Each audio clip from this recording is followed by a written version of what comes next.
Cool. How's it going? Today I wanted to talk about smart constructors. And there's a really canonical example of a smart constructor inside of the Rust standard library, which is string. String, by construction, is always valid UTF-8. And there are escape hatches for this. And really, I support that design perspective because for advanced users of a library or a language or a tool or whatever, you really want to expose that surface area. It's part of the idea of why unsafe is a keyword in the language. Unsafe doesn't really do what you think it does, right? It just sort of lets you dereference raw pointers and things. In reality, though, for like a library, it's a really good idea to expose the internal stuff as well, just in the event that somebody might want to get at some details. But a smart constructor is fundamentally a way to guard the construction of a type behind just a function, right? And not actually expose the actual constructor values. So I thought a good example of this, because having a non-empty string would be really hard given the way that Unicode works. I thought it would be a bit better to have just a non-empty vector. So let's make a new one. We'll call this non-empty vec, and it's a library. Go into non-empty vec. So let's open up this guy.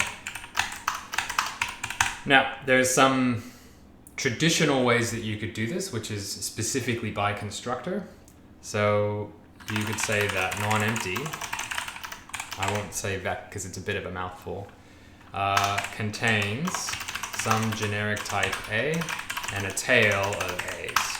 And by construction, whenever you build a non-empty, you'd always have to be passing it a single first A, right? Here is the head, and here is the tail.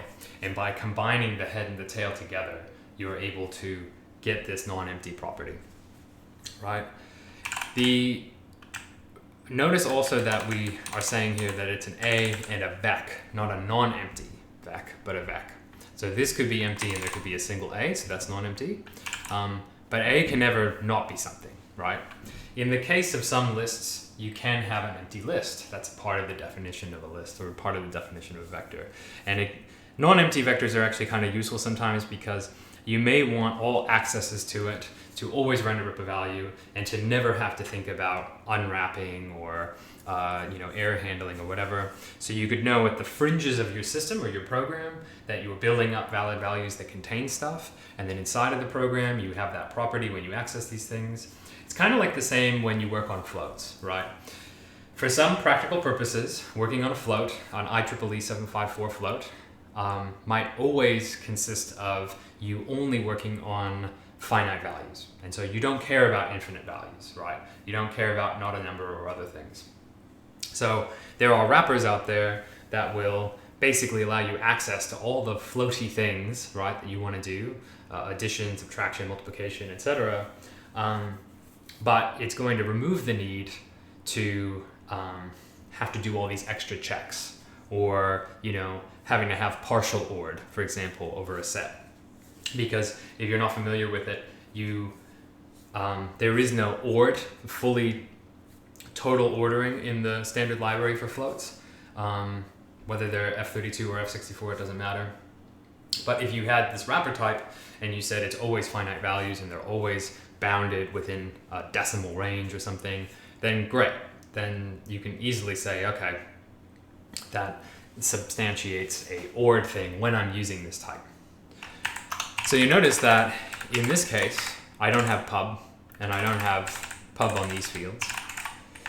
So if somebody wants to create this thing, right, they'll have to use this smart constructor. I will write a test suite because I think that's kind of interesting to do. But if you wanted to build this thing,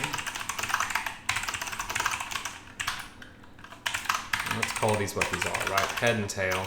This is a vec of A. And this guy is always going to return self. And it doesn't take self, right? So this is an associated function. Now, it's actually kind of interesting to note that anytime you make a method, you get two functions for free. You always get an associated function that takes self, right?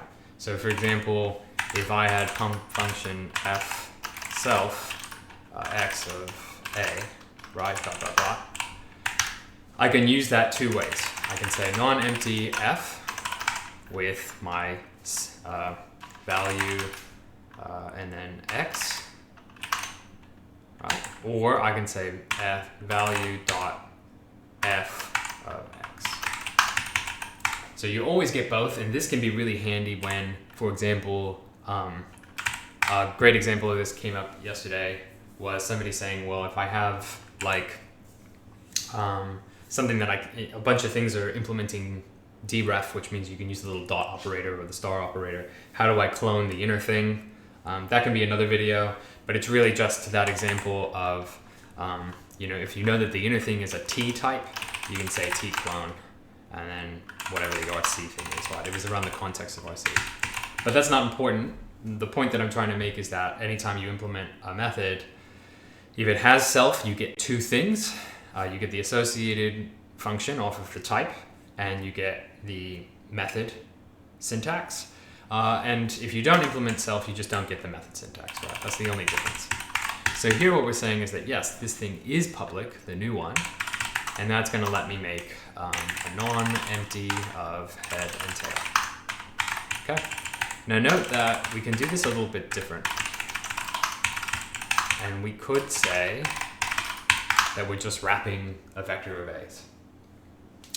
Now the difference here is that implementation would look more like this, where, for example, let's talk about string again.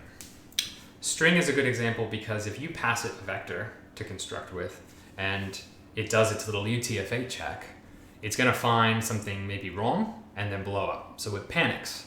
You don't have to write it where it panics. You could write something like this, right? If you hand me, if you try to construct a new non-empty 2, or whatever we're going to call this, right? And you pass something that doesn't have at least a single element, then tough cookies, right? It's not going to work. However, we could have the same constructor up here. That gets rid of the need for the option, and it leaves you with the head and the tail, except now, what you got to do is, you say tail dot push head. Oh, sorry, no, this isn't going to work. Although it could work. But one of the problems with that is you have to do something like push front. I think, here's an example we'll get to as well of me doing that previously. But, R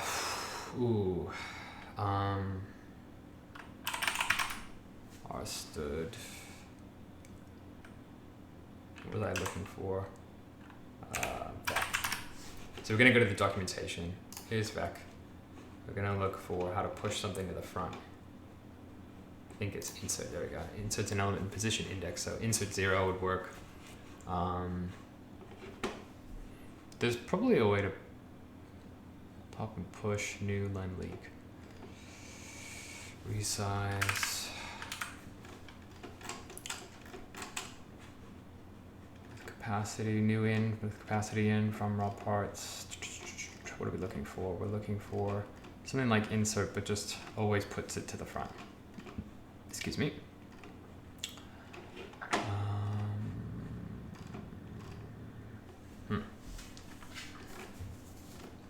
There's some slice related things that are kind of nice to have too, but that's not what's important here. So let's insert this. And also, let's get a cargo check going. Also, cargo watch going.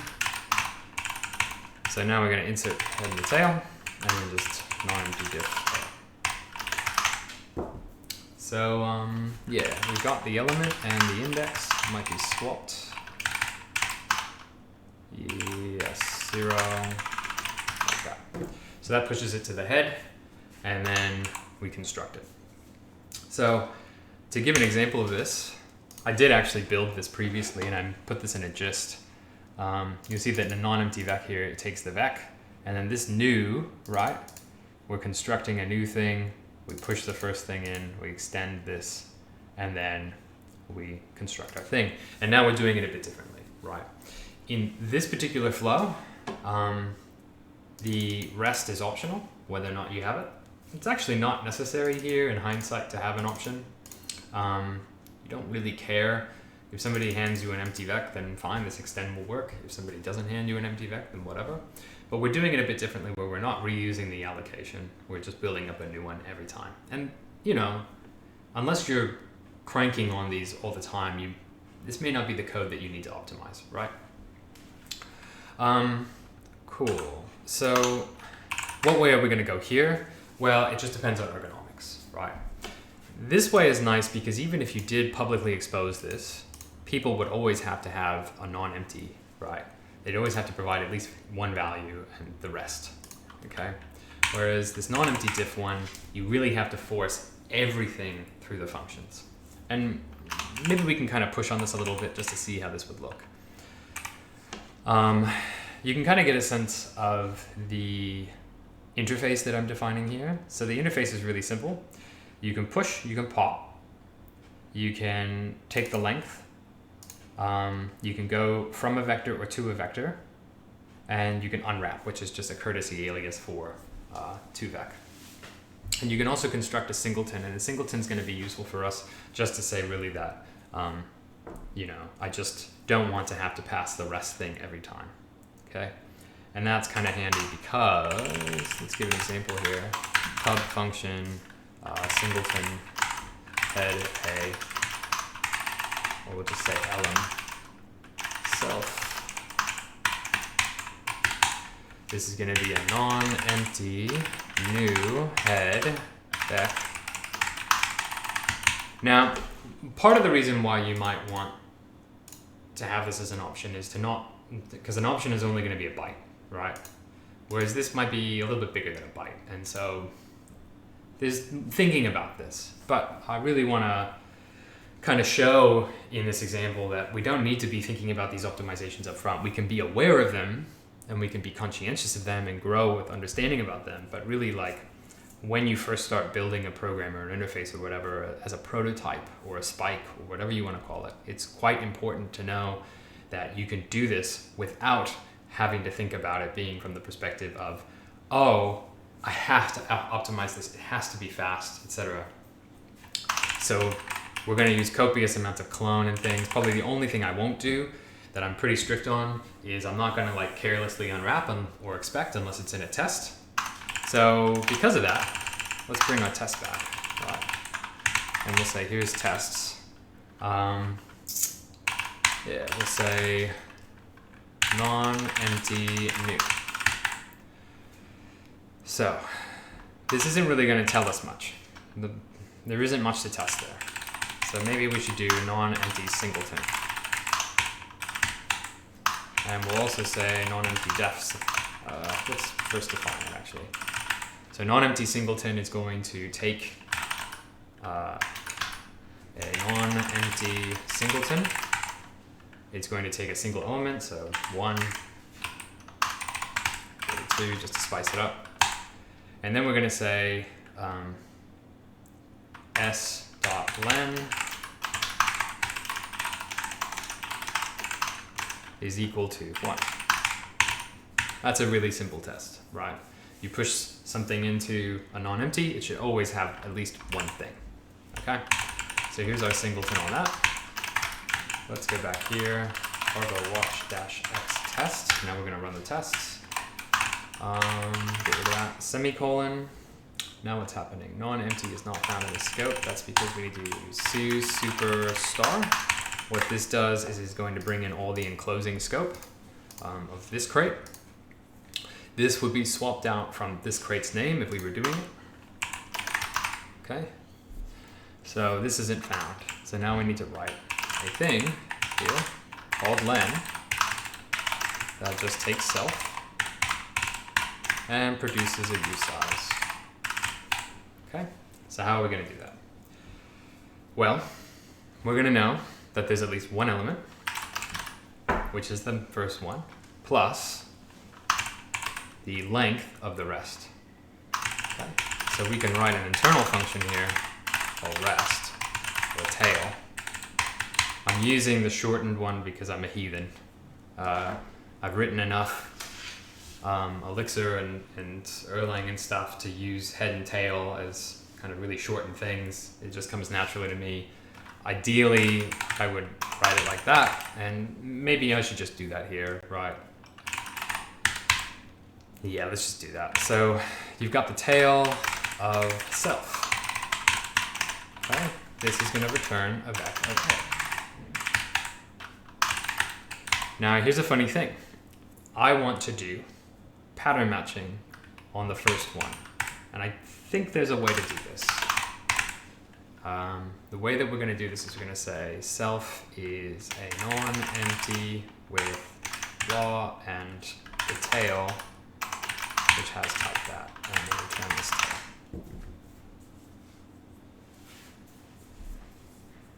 Yeah, so that's a reference to a vec. Head is not found in this scope. Where is it yelling about that? At 11. So firstly, let's stop worrying about the parallel implementation. We'll come back to that. 11 is complaining about this.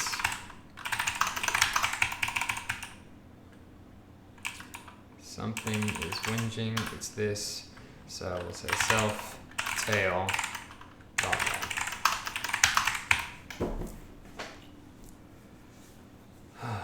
This is an associative function. See? So it doesn't like this. So what we're going to have to do is we're going to have to say let non-empty long. We don't care about that first part, but we do care about the tail. That's equal to self tail. There you go. And you'll see that that goes okay. So what if I construct up here a new one?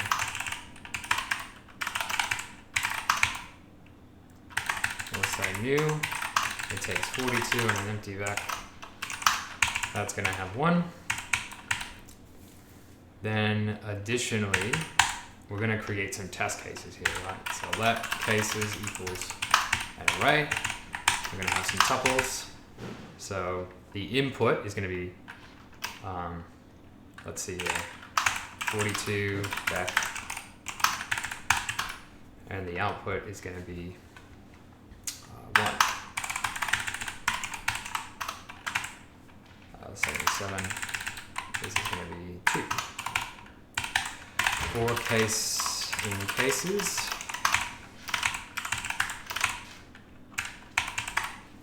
The case let head and tail equals case. Head, tail, and the expected is there. For case in case, so we need to call iter. So there's 2 ways we could do it like that, or we could call it like this. Just gonna get references. Let me just copy that thing.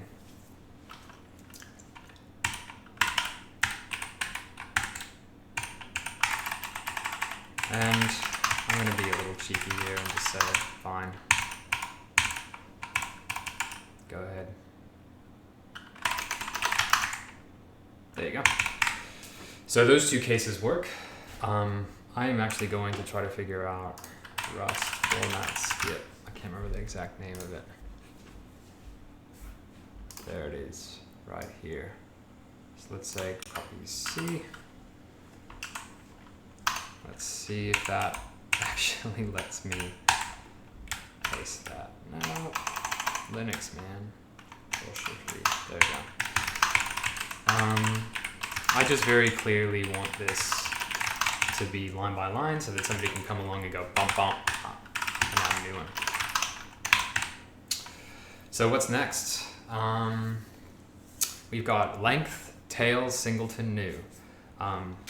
This might panic if we have the remainder of the list size of uline. Usize, size of the size of usize, so the max usize value, and then we try to add 1, that'll blow up as a wrap. But at least the program will panic and there'll be a problem rather than it silently kind of doing whatever And I'm not worrying about that at the moment. I'm just giving a really simple example of this. There's lots of ways to improve this and make it better and really kind of clean it up. And I'm just sort of pushing along with what I might want to do at the moment. Like tail feels a bit funky. I don't actually need this. I could easily take self and pattern match it on it and just take that off and take len. Too easy, right? Let's do that. Then you've got tail.len. This disappears and you'll see the test should pass. Voila. Tail is nice, but tail is maybe not the interface that we want. We don't really want this cons and car and cdr type of interface. We want something that just sort of behaves more like a vec that we know about in Rust. We have a way of constructing a non-empty with a single one currently. We have a way of constructing it with a single one plus maybe extras. Now we're going to need a way to do it from a whole vec. This is the interesting part, where we are definitely going to need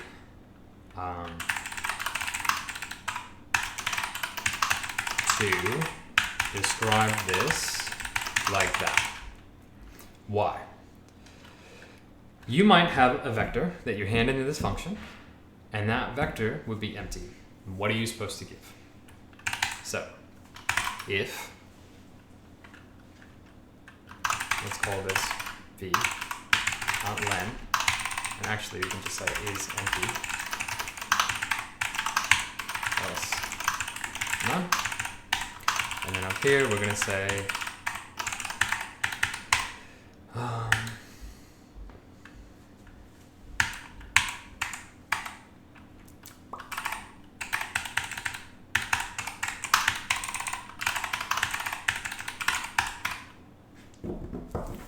and there's actually a really clever way to do this, which is to turn this into a slice so that we don't have to make spurious allocations. The other thing that we can do, given the shape of the type that we have here, is we could say something like, look, I've got my A thing and I have my tail of my A thing. So what am I going to do? I'm going to say non-empty new with my first thing, and then here's the slice format, right? You could say 1 all the way up into iter collect.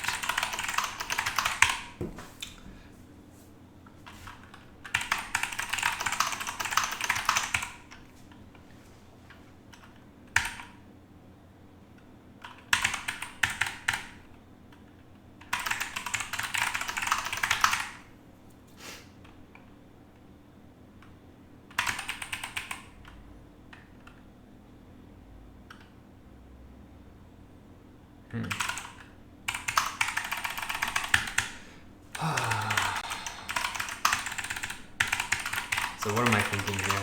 I'm just trying to force a very quick allocation of this. And what is it doing? It's saying, hey, I don't actually know that clone is possible, right?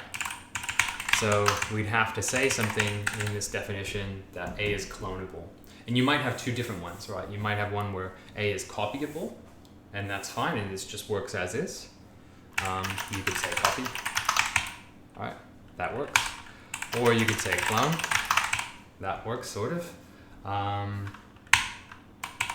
Which forces you to do that. Okay, so these are some examples of this. It would be nice if we didn't have to force that, right? You've given me the A, why do I have to clone anything? Okay, we're talking about ownership semantics here. This doesn't really make sense. We know that it's non-empty. Okay, so we really just want to specifically take the first thing. So the way to get the first thing is with proper ownership, right? We're not talking about indexing access. You can look at these types, and that's how I'd kind of look at this. I'd say, I want to know a function that sounds like the right thing, plus gives me what I want, which is the T. Conventionally, T for generic type is used. These are all slices, behind references, what the allocator is, mutable self, so there's changes to it. Value, option T, pop. Yeah, so pop should be the right thing, I believe. Pop 1, 2. 3. So it pops off the end, so that's not quite what we want. Drain could work. There is a cheat here actually that we could take advantage of, which is that in this context, we actually don't care, right, what the head is. But we sort of do. Clear len is empty, split off.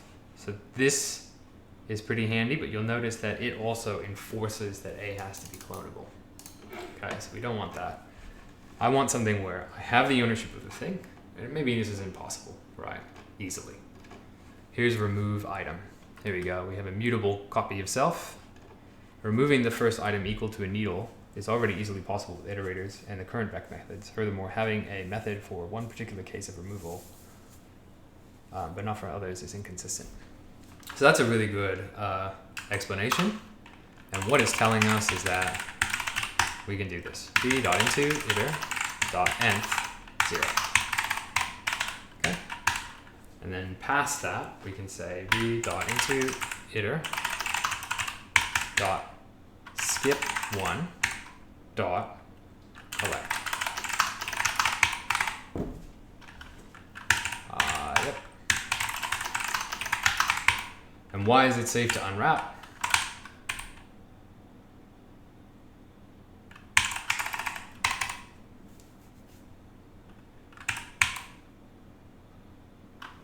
Yeah, we want a splitting function.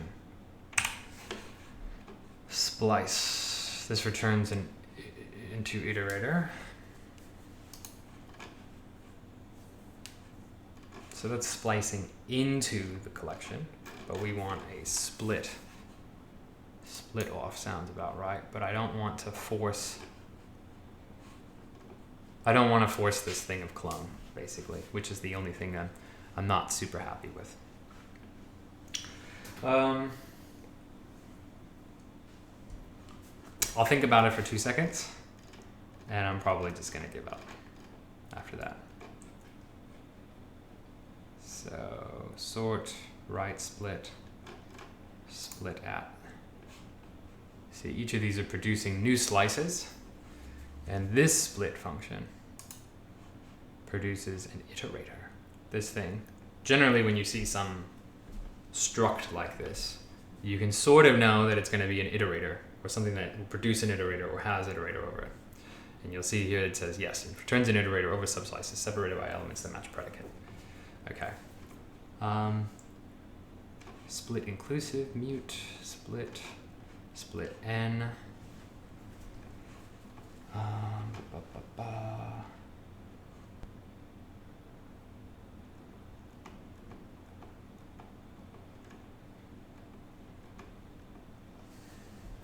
There is a way to build this. One example of that is we could into iterator on the top thing, tell when the first thing has been taken off, and then just pull that off to the side.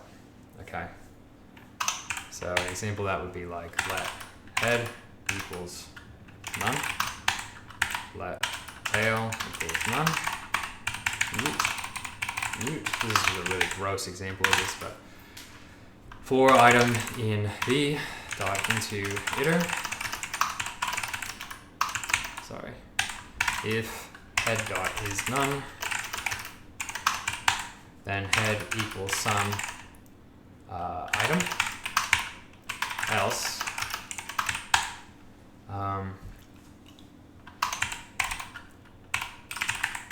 break.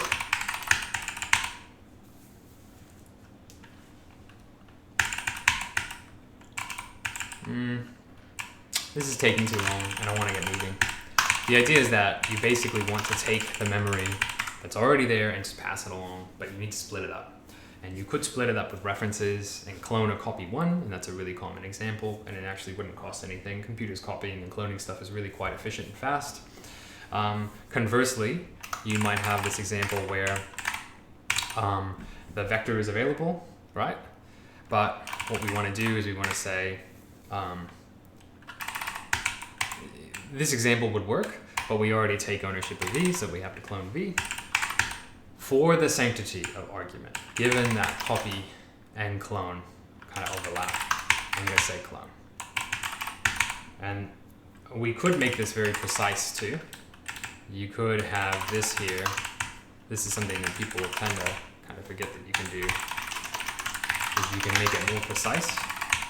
So,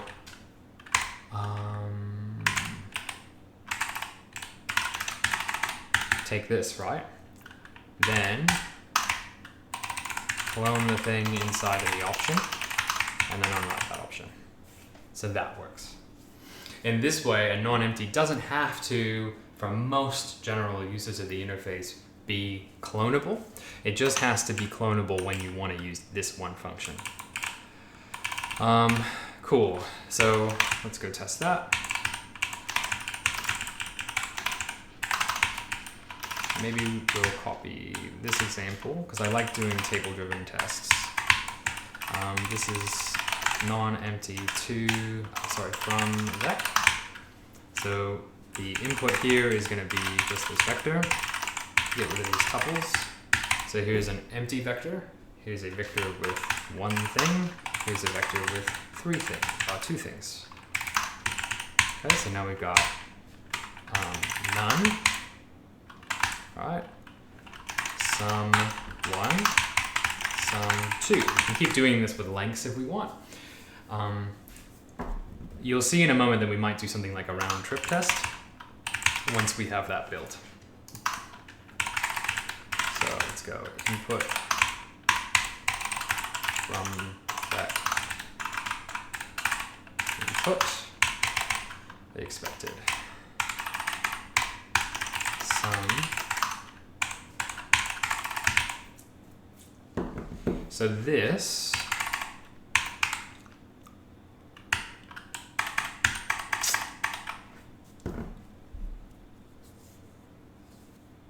yeah, I think we're going to have to simultaneously write to vec.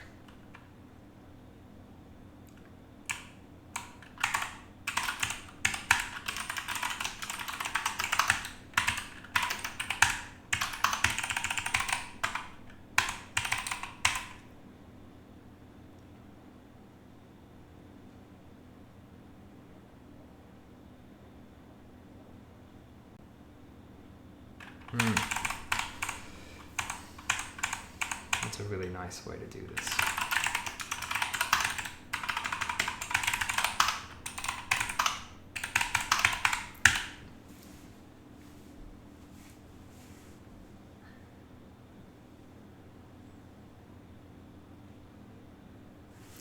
Yeah, so we want to test this actual interface. What did we get out of this? Assert EQ. No.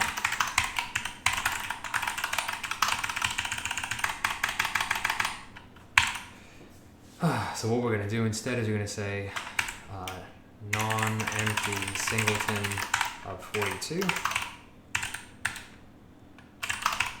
And then here we're going to say non-empty and what was it? New. Yep. And I'm going to have 42 and then a vector that has 77 in it. So these things should be equivalent.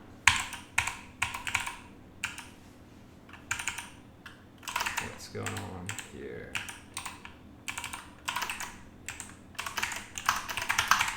There you go. The trait stood format debug is not implemented for non-empty integer. Derive debug or manually implement that. Yes, so this is what happens sometimes in tests. You're going to be able to show things when they don't work. Fine. It's also complaining that they can't do that. So we're going to say partial EQ, and theoretically it should be possible to have EQ on this as well. Although, let's just be soft about it, and let's also do partial OR. The reason why I'm stopping at partial EQ and partial OR is that A really could be a float. I don't want to limit that possibility. I want to be a bit constrained about which traits I'm doing. So you have a non-empty from vec, you have a non-empty singleton, and a non-empty new, so we've got 3 tests passing. The next part of the interface that we'll want is to go the opposite direction. And this is going to be interesting, right? Because we're not going to produce that. We're not even going to produce a non-empty, right? When you want to go to a vec, you're just going to a vec. Okay? Don't need to clone it. You're going to own the self. Now what we're going to do is we're going to say, take the head and the tail. Okay? Make this mute tail dot insert at 0 head. So this is a bit costly. And that's just the insert task, and then we're going to do tail. So mute non-empty head tail. Add mute to each binding. So don't need this, but we do need that. Tail is what we're changing. There you go. Cool, cool, cool. There. Awesome. So that's 2vec. From vec. 2vec. So now this example is going to be taking this thing and going the other way around. Okay, so we're going to say none. And then here.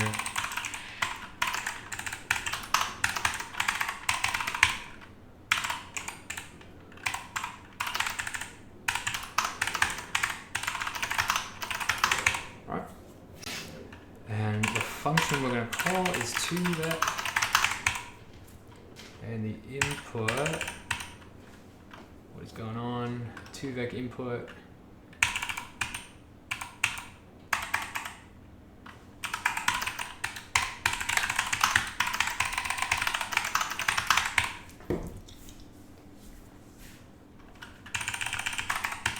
Yes, okay, so get rid of this, and that. So the idea, right, is that a non-empty will never be a none. You'll always have at least one element there. So there's no way to express that single case. And we could write a little test here that just says non-empty round trips. Okay. What that means is we're going to say let x equals, let's say a equals input 2vec.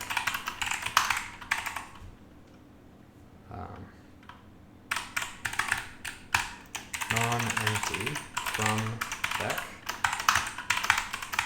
to vec. Oh, sorry.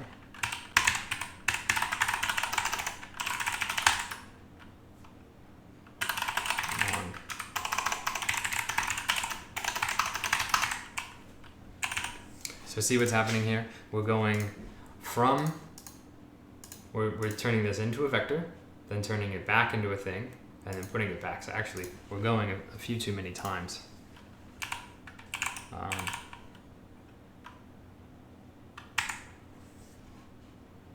But yeah, you're saying non-empty from vec is taking this vector output, then taking it back up and producing this result. Okay. I'm only using really small bounded cases here because I'm really just only have so much case analysis that I have to do. But something like a property test would be kind of handy here to know, is there ever a limit that this is a problem? And it would potentially even find that wrapping bug here with len, where we could have a really, really big unbounded list or really, really large ones that have lengths that just will force this error condition to happen. But I'm being a bit frivolous here. I'm focusing more on just building things. We know that, keep that open. Now, we've done most of this interface, right? And we describe 2vec as like an injection. I'm going back. But a really common, just simple way to wrap up this video is to think about two common operations on vectors, which is to treat them sort of like stacks, where the top of the stack is at the end.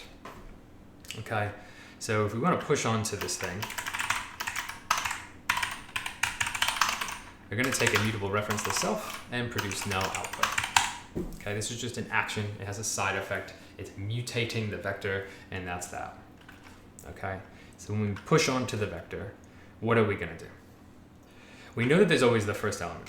So we actually only need to touch the tail.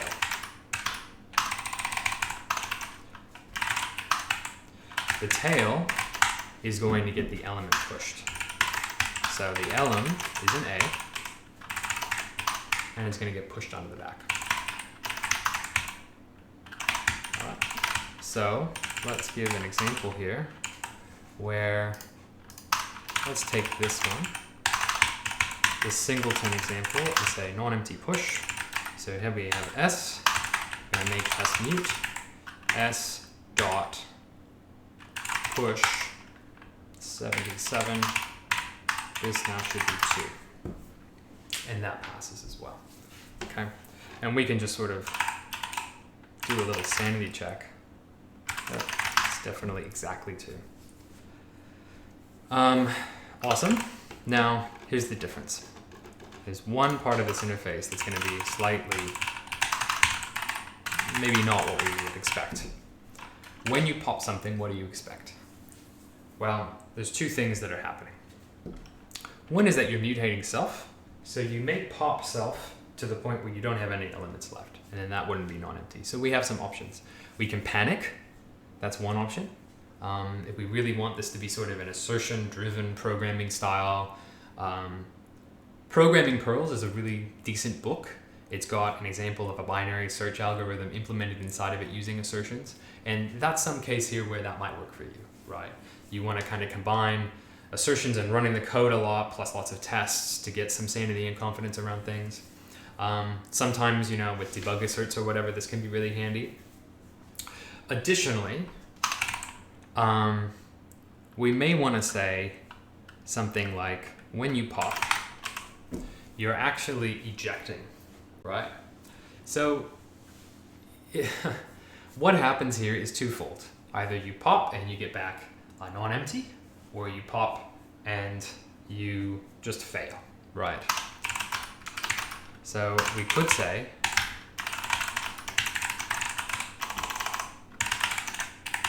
that there's this thing. Oh, sorry, this is an enum. And you could say ejected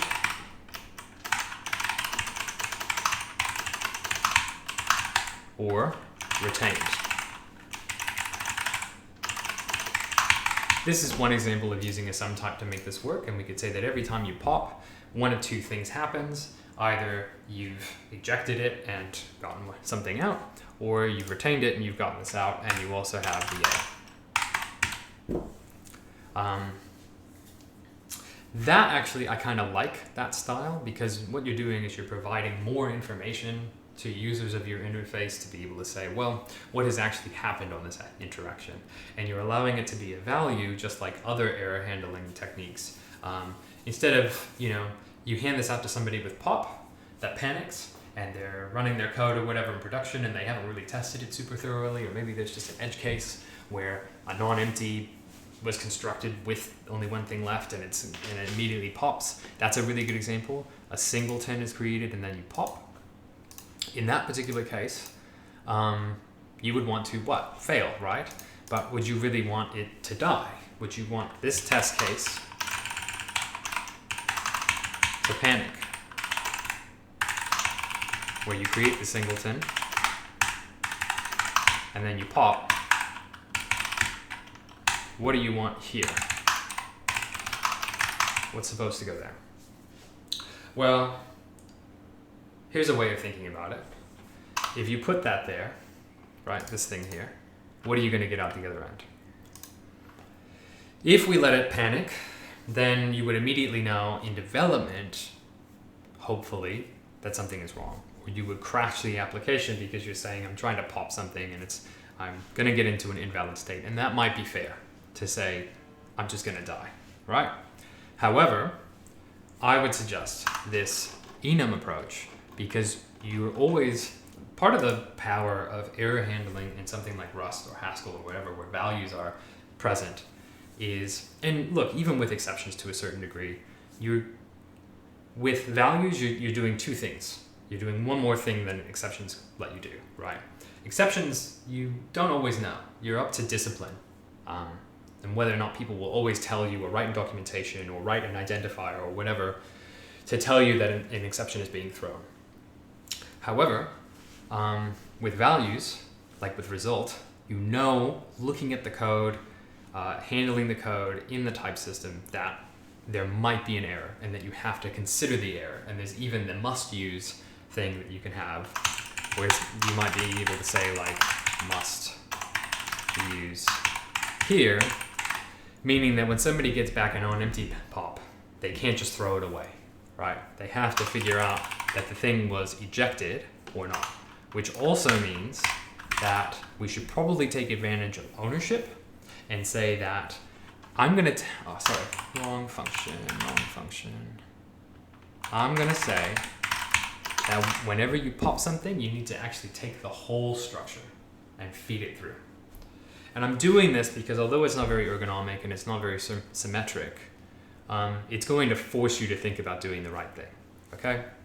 Now you could have the mutable one and you could say, well, when we did this, we got back this thing and you have to use this result, but there's not stopping anybody from having manipulated the first one. In this case, what we're doing is we're actually destroying the original by handing it in here and then either producing it back out with it one less or giving you the ejected thing, which is that there's nothing left.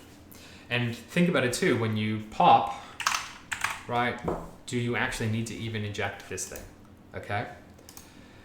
When you pop the last element, what is going to be left behind for you? Okay, you could write this in a way that just says that you have option of A. And the way that this works then is you take the mutable self and you have the non-empty, and every time you pop, once you get back to the last element, it's more like a peak, right? Where the element stays in the structure and doesn't actually get changed. But my recommendation is this. Non-empty pop. So you got this thing retained or ejected. Ejected doesn't matter because this case is only happening when you have a non-empty singleton like that, right? And in that case, it's actually just a none, right? And then in this case, we're just saying a sum. So we can rewrite that so that it's a bit more localized. We can say an option of A and a non-empty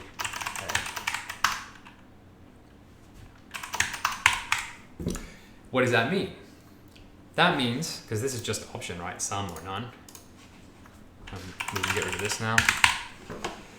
We're saying that when it is something, it will be the element that was popped plus the thing that's left, okay? If it isn't, you're not going to get anything. Self disappears into the ether, right? You've dissolved self, and now you've not used it anymore, it's completely gone. You're never going to get a situation where you're going to pop something, be left with a non-empty, and another thing wanting to pop off of that, and it being a problem. And I think the behavior of treating pop like peak, where if there's a single element, it just peaks out the element, that's a bit weird too. Maybe this isn't the right interface. Maybe the right interface is to get rid of push and pop and to think explicitly about, I've got, maybe just peaking and removing elements that are within a safe range, right? Where you can never reduce the first element. That element just stays there. And things can overtake that element and replace that element, but it always has to have at least that first element, which is kind of the emphasis of this. But we can implement this by saying, well, if tail.isEmpty, right? What about that case? Well, that is a common case. That's the empty thing here. So, actually, we might need to do that. I've been talking a bit much, so I haven't been fully thinking this through. But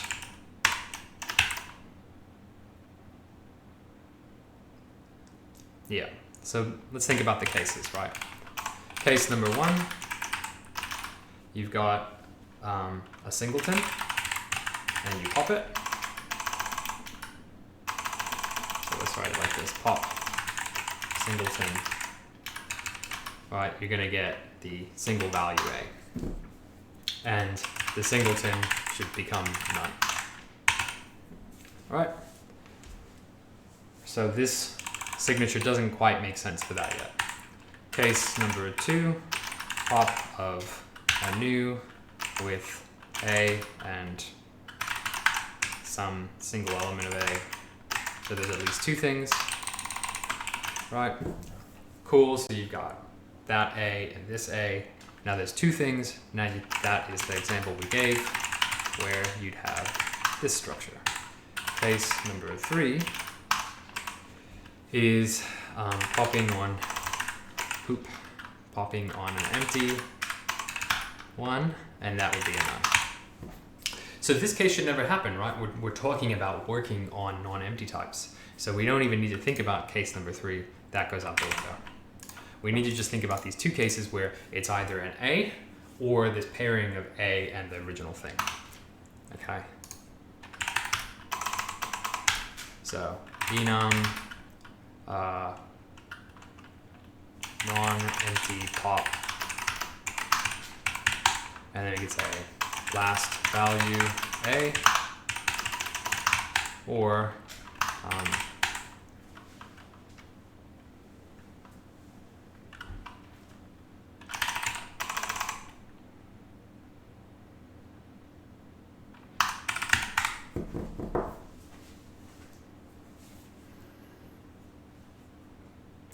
so this sort of works if we change this away from being a non-empty. I don't like that interface because it means every single time that you want to pop off an element, you have to then reconstruct the non-empty type. So what I want to say is last value is going to remove the non-empty type. Otherwise,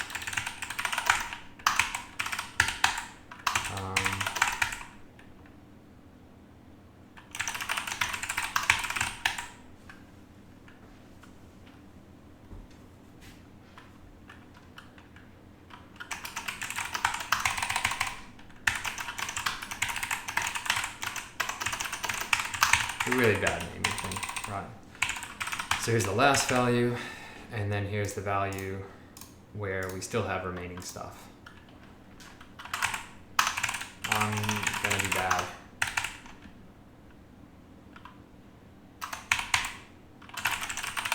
And just say that, right? They're not good names. This could definitely be improved. So tail is empty. What are we gonna return? We're gonna say that last of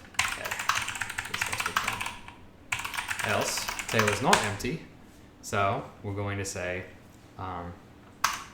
oh, and also there's a bit of a problem here, right, which is that we're going in the wrong direction. The last value is not the head. No, okay, that's right. And then in this case we push on pop, so popping off will retain things, so we say remaining and then we're going to say tail.pop unwrap. I'm just going to be savage, and then tail.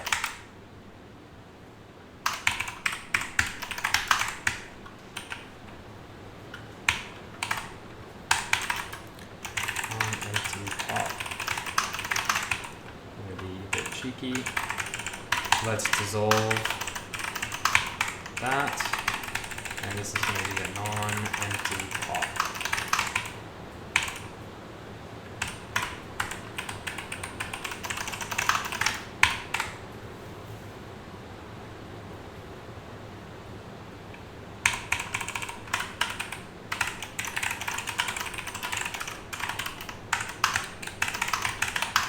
So look at that, right? We reconstruct the tail end of this.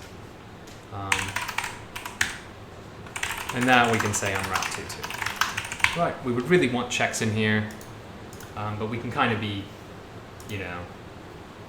this is some cases where unwrap is fine because you're talking about the parameters of this. It might be useful to say something like an expect here, on and on. So TL clone not presented for this, so whenever we pop, I think, maybe we just get rid of this now, this, and impose this restraint up here. And I have mangled a word. Consider changing this to be mutable. Yes, mute. There you go. So here's our example. What happens here? Assert EQ. S now is a non-empty pop last of 42. That test should pass.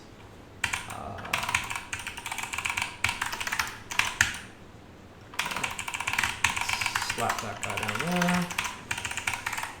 Assert EQ non-empty pop. Expected to struct non-empty. Found non-empty pop.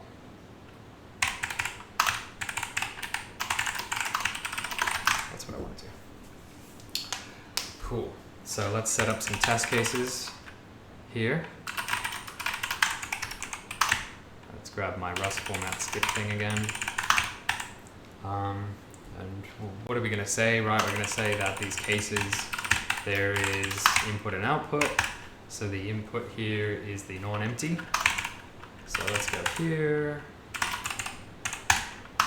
Let input output equals case. Yep. And the output is supposed to be a non-empty pop last 42. Input.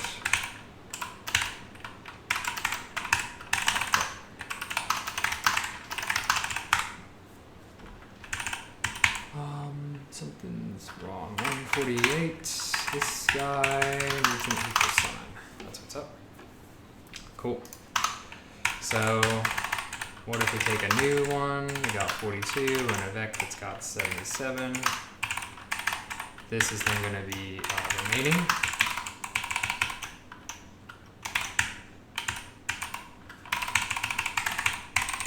Or let's just call it like retained or something, right?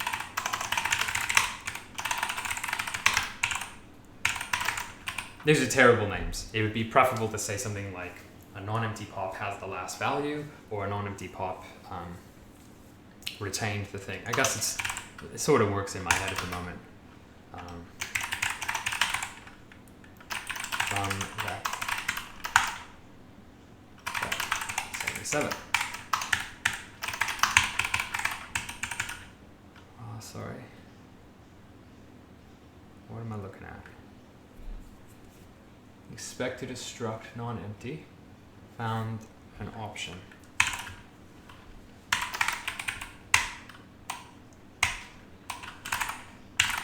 Oh, singleton.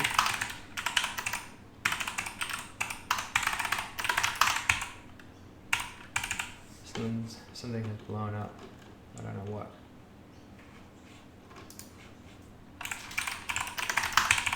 Ah, yeah, for facing faces dot intuiter.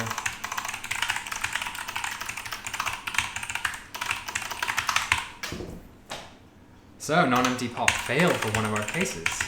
That's really interesting. We finally got a test.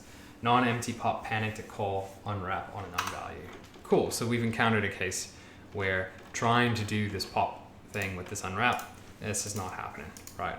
So when the tail is empty, we know that the head is there, okay?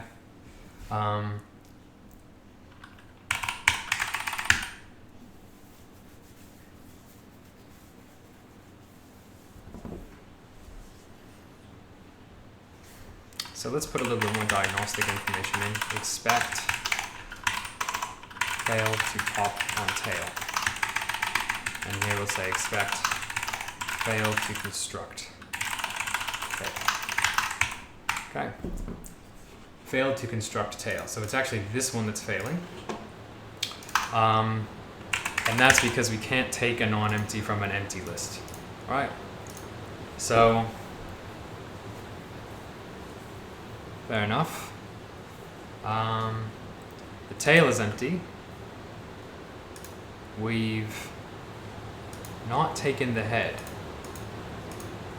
We've ignored the head.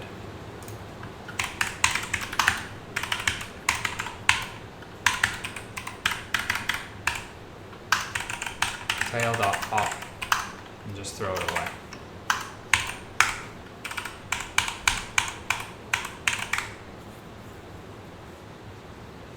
No, it's not.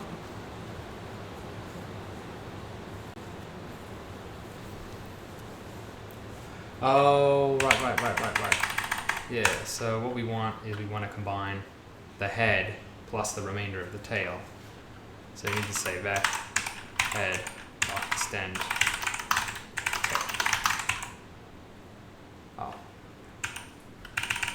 Let b value equals this guy. Right. Let tail equals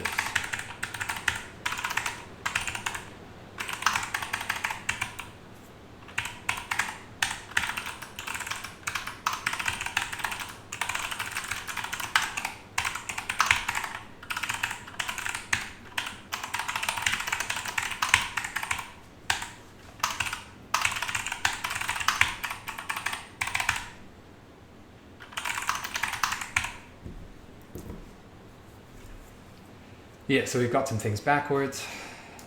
We're retaining the first value here, which isn't quite right. And that. So what's expected here, right? Actually, our expectation is wrong. When you push something on, like a 77, and then you pop, we want 77 to come off. Sorry, I went too far.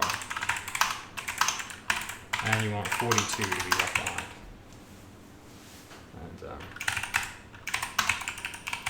we'll go one more.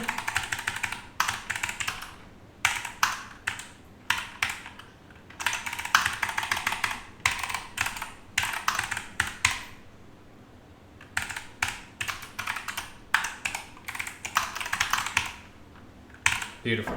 Yeah. I think that's pretty good, right? We actually built a non-empty thing, thinking through cases, using the type system where appropriate. We did have a couple of savage things like expects and stuff and cloning. That's totally fine, right? And I think one of the things I would really be driving for right now is to get rid of every possible unwrap and expect in here. There's a couple of places, so this one is one. Really, this is fine because we know that this nth thing should always have a single thing because we're saying, hey, this isn't empty, I figured it out. The way that you can get around that, okay, is to say things like this. I want a pattern match on D, and I want to get a single thing out of it, okay? So I want to get like,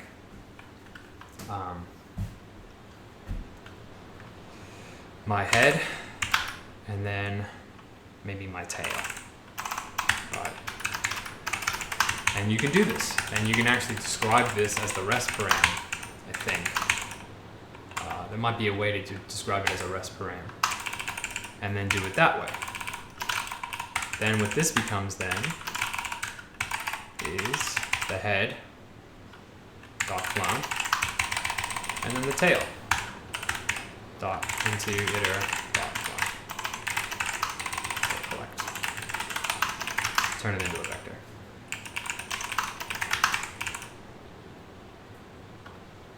Expected a struct, found a reference. Take a reference to this thing.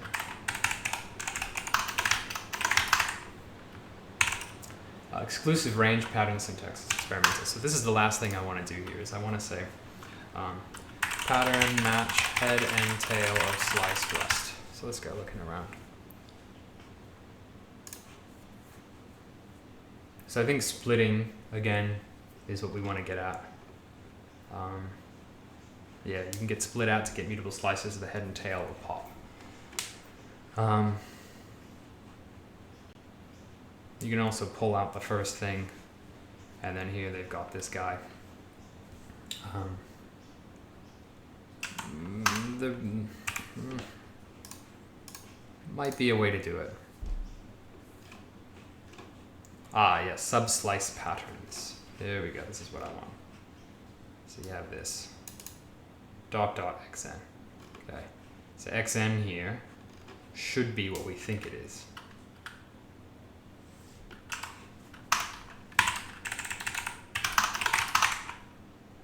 into iter not found in A. Wait. I think I'm getting the wrong thing. I want at in it, don't I? Yes, that's what I want. So you're gonna say tail at the rest.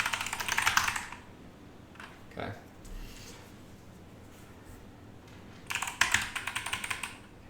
And clone all those guys. Doesn't have a known size at compile time. The size for the value of type slice of A cannot be known at compilation time.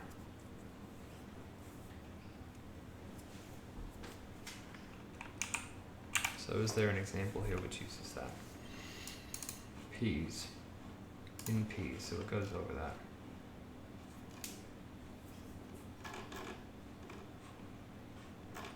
This was in 2022, this is pretty good.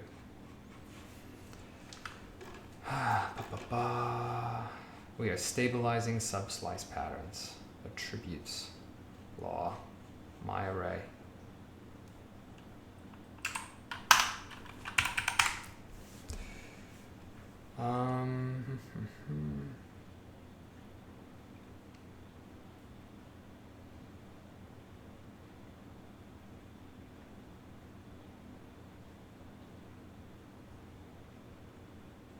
Yeah, so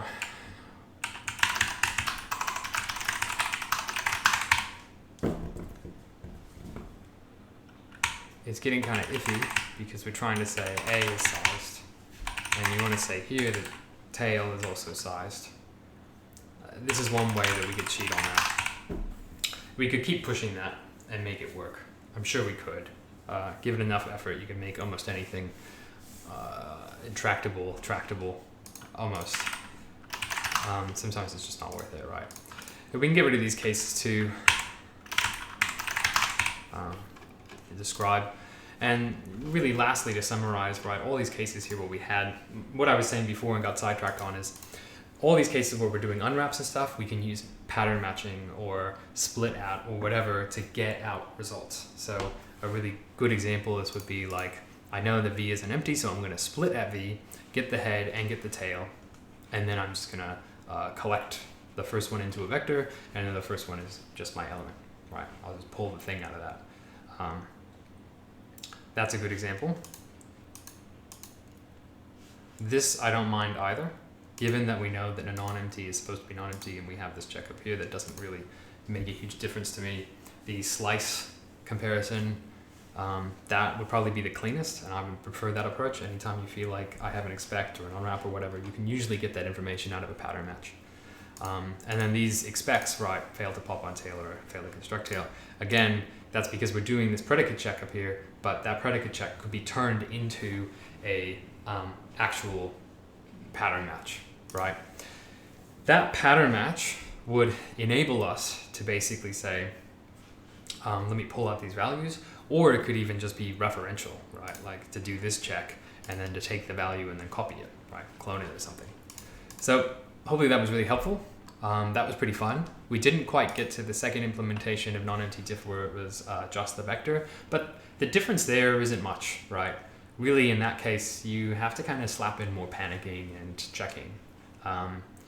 In this case, if we were ever to do something like that, what do you get out the end result? Well, you would be able to have people actually ignore all of these smart constructors and then just let them build it themselves. Because technically, if you always force somebody to pass the A, then it doesn't matter what the tail is. You're always constructing a non-empty thing. And in something like Haskell, this would be like A, list of A, right? And so a non-empty might have the type like this pattern, right, where you only can construct non-empties. I guess I'm going backwards, right? This is the pattern match, the constructor, and here's the type, right? So A is the first element, and it always has to be passed, and then there's like this tail thing, and then that gives you a non-empty. But this thing doesn't have to be non-empty, right? Cool. Maybe another day we can go through and sort of clean this up a bit, but hopefully that was illuminating or helpful, or helped you pick up some tips or something. Cool. Talk to you later.